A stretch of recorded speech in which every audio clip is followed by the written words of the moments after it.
Hai Sobat Pintar, balik lagi bersama saya Chris di Duit Pintar. Belakangan ini investasi kripto menjadi suatu hal yang tidak begitu tabu seperti 10 ataupun 20 tahun yang lalu, di mana investasi selalu dianggap sebagai judi.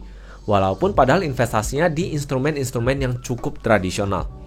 Namun belakangan ini tiba-tiba nih banyak sekali yang nge-tweet soal investasi kripto, banyak sekali artis yang membahas soal kripto, dan sebagainya.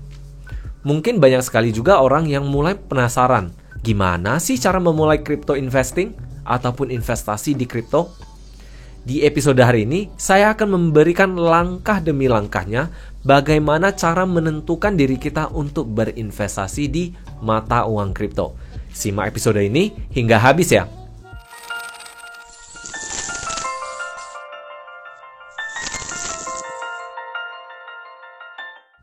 Seperti biasa nih, sebelum memulai, BPJS dulu dong, bayar pakai jempol, share dan subscribe saja. Dan episode-episode dari Duit Pintar akan selalu saya upload di hari Kamis malamnya. Jadi, setiap weekendnya Sobat Pintar sudah bisa mendapatkan episode-episode dari Duit Pintar.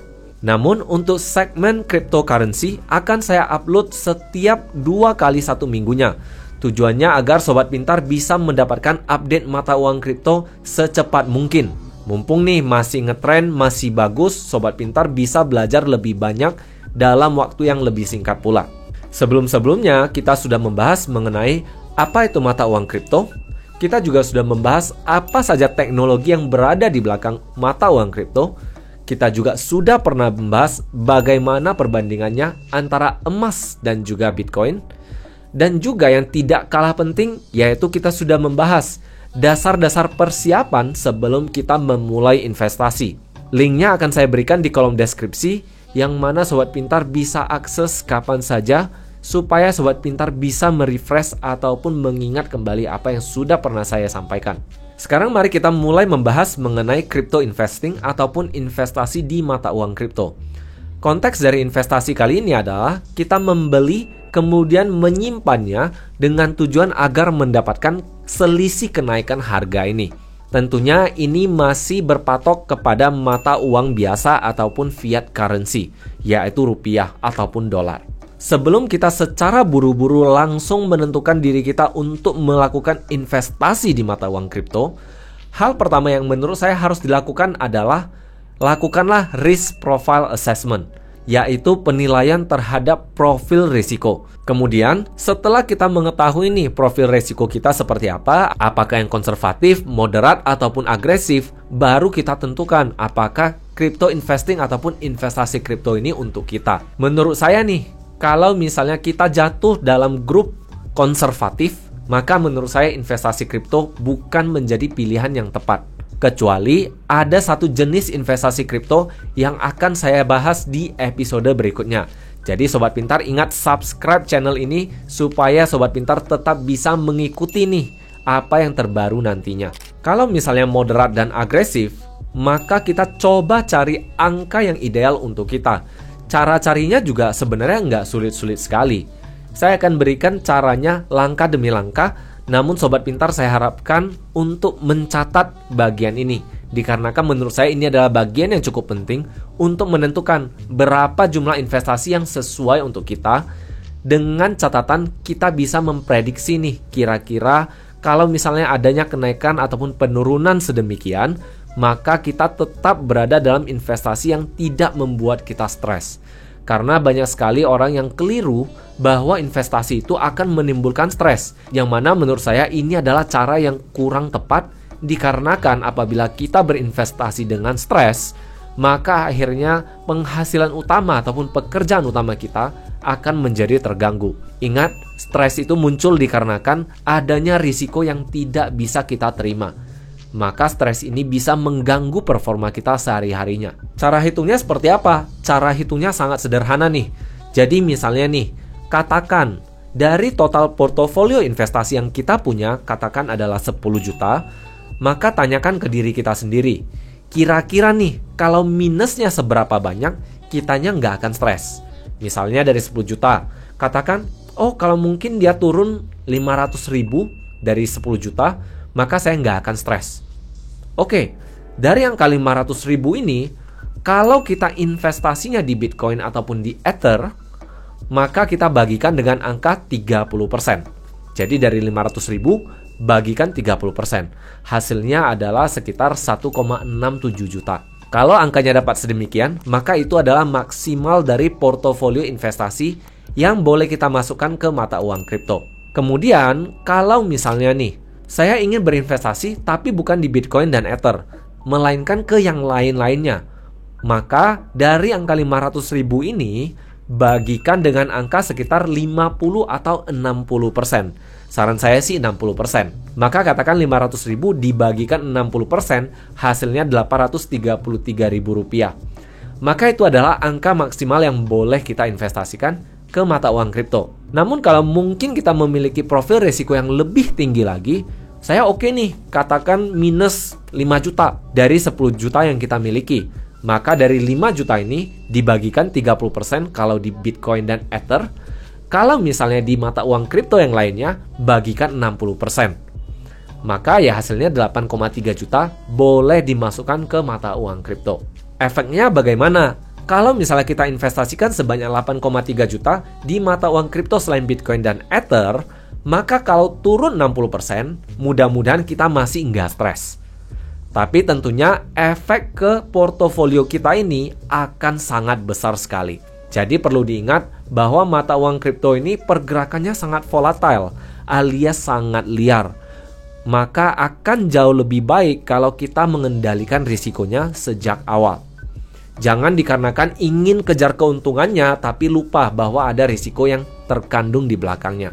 Sebagai peringatan pula, di tahun 2018 banyak sekali mata uang kripto yang turun sekitar 90 hingga 99% dari angka puncaknya. Jadi kalau misalnya sobat pintar ternyata nih masuknya pas di kondisi krisis, maka itu adalah konsekuensi yang bisa terjadi. Namun di kondisi market bullish ataupun market yang lagi naik di saat ini, maka penurunan angka 60% juga bisa terjadi. Kalau misalnya sobat pintar intip-intip di grafik harga, maka sobat pintar bisa melihat adanya kenaikan dan penurunan sebanyak itu. Ingat, fokus kita jangan hanya di hasilnya, tapi perlu juga kita kelola risikonya. Jangan karena berinvestasi kita malah stres, penghasilan aktif kita jadi hilang. Ingat, penghasilan aktif masih yang utama, investasi ini masih adalah yang sampingan. Kecuali kerjanya memang adalah fund manager atau manajer investasi, ya silakan saja. Kemudian sebelum kita berinvestasi, langkah ketiganya adalah tentukan nih kita mau investasi ataupun kita mau trading. Investasi berarti kita beli kemudian kita simpan untuk jangka panjang. Atau kalau trading kita beli kemudian kita transaksikan jual beli dalam waktu yang cukup pendek. Kalau misalnya kita ingin berinvestasi di mata uang kripto, menurut saya, maka investasilah di mata uang kripto yang sudah terbukti, seperti Bitcoin. Kalau mungkin ingin yang sedikit lebih spekulatif, maka kita bisa tambahkan sedikit portofolio kita di Ether. Walaupun perlu saya ingatkan kembali, Ether bisa saya katakan mata uang kripto yang cenderung volatile. Lebih volatile daripada Bitcoin, tapi masih layak diinvestasikan. Namun, fokus dari investasi mata uang kripto adalah sebenarnya menyimpan sebanyak mungkin Bitcoin, dikarenakan jumlahnya yang terbatas dan kapitalisasinya yang besar. Perlu saya ingatkan kembali bahwa Ether memiliki pergerakan yang lebih volatile alias lebih liar. Artinya, Ether ini cenderung lebih spekulatif dibandingkan dengan Bitcoin. Sehingga kalau misalnya kita ingin berinvestasi juga di Ether, maka investasinya porsinya cenderung lebih kecil daripada Bitcoin. Kalau mau lebih besar boleh nggak? Boleh-boleh aja, tapi ingat nanti setelah profitnya cukup banyak, dipindahkan lagi ke Bitcoin. Namun kalau misalnya ingin berinvestasi di mata uang kripto yang lain selain Bitcoin dan Ether, menurut saya oke-oke aja selama dilakukan transaksi jangka pendek, bukan transaksi jangka panjang.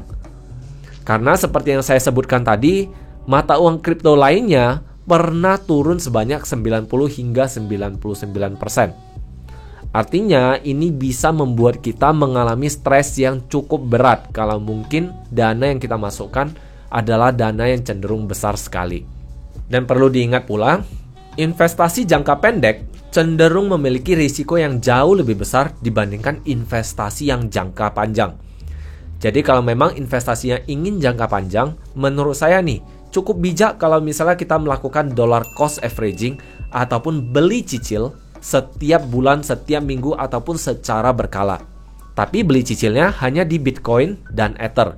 Tergantung mau porsinya 50-50, 60-40, 70-30, 80-20, ataupun 100% di Bitcoin. Karena seperti yang saya sebutkan tadi, investasi di Bitcoin sebenarnya sudah sangat mirip sekali dengan emas dengan adanya kelangkaan yang dimiliki oleh Bitcoin sendiri. Kemudian kalau misalnya sobat pintar nih sudah memutuskan, oke, saya ingin berinvestasi di kripto. Maka mau belajar dari mana ya? Salah satunya sudah pasti subscribe dari channel ini, karena channel ini saya akan terus membagikan informasi-informasi mengenai kripto. Kemudian selain itu, saya juga tetap akan memberikan insight-insight dari investasi pada umumnya. Jadi sobat pintar bisa mendapatkan informasi yang lebih menyeluruh. Kemudian, yang nomor 2-nya adalah sobat pintar boleh baca white paper dari Bitcoin yang mana linknya akan saya berikan di kolom deskripsi. Dan yang ketiga, sobat pintar masuk ke komunitas CryptoWatch yang ada di Telegram yang mana linknya juga saya berikan di kolom deskripsi. Jadi pastikan sobat pintar ikuti langkah-langkah ini untuk belajar mata uang kripto.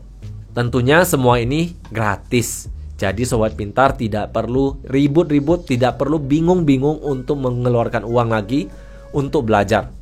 Tujuan saya memberikan gratis sebenarnya agar orang-orang bisa mendapatkan pengetahuan yang lebih jelas dan menurut saya lebih terarah daripada belajar dari yang aneh-aneh, ikut sinyal ini, ikut sinyal itu, ikut influencer ini, ikut influencer itu tanpa mengerti risikonya. Karena perlu saya tekankan kembali, investasi di mata uang kripto adalah investasi yang sangat berisiko. Sehingga akan lebih baik kalau kita mengikuti orang yang benar-benar mengerti. Jadi, secara sederhana saya coba simpulkan langkah-langkah apa saja yang harus dilakukan ketika hendak memulai berinvestasi di mata uang kripto. Langkah pertama adalah lakukan risk profile assessment. Ketahui diri sendiri dulu. Yang kedua adalah tahu berapa jumlah yang harus diinvestasikan sesuai dengan profil risiko kita tadi. Yang ketiga, tentukan nih pendekatan kita apakah investasi jangka panjang ataukah investasi jangka pendek alias trading. Yang keempat, pelajari dasar-dasar dari Bitcoin tersendiri sebelum langsung lanjut ke koin-koin berikutnya. Dikarenakan kalau kita tidak mengerti nih apa itu Bitcoin, maka menurut saya akan agak lucu kalau misalnya langsung lompat ke koin-koin lainnya. Kalau istilahnya belum tahu berhitung, sudah mau langsung coba melakukan pengalian ataupun pembagian. Jadi alangkah lebih baiknya belajar dulu berhitung, kemudian baru lanjut ke yang seterusnya. Dan yang kelima adalah masuk ke komunitas Telegram dari CryptoWatch, yang mana linknya saya berikan di kolom deskripsi. Dan yang paling penting, subscribe dari channel ini karena akan saya update seterusnya. Itu saja episode hari ini. Terima kasih sudah menyimak. See you in the next episode and bye-bye.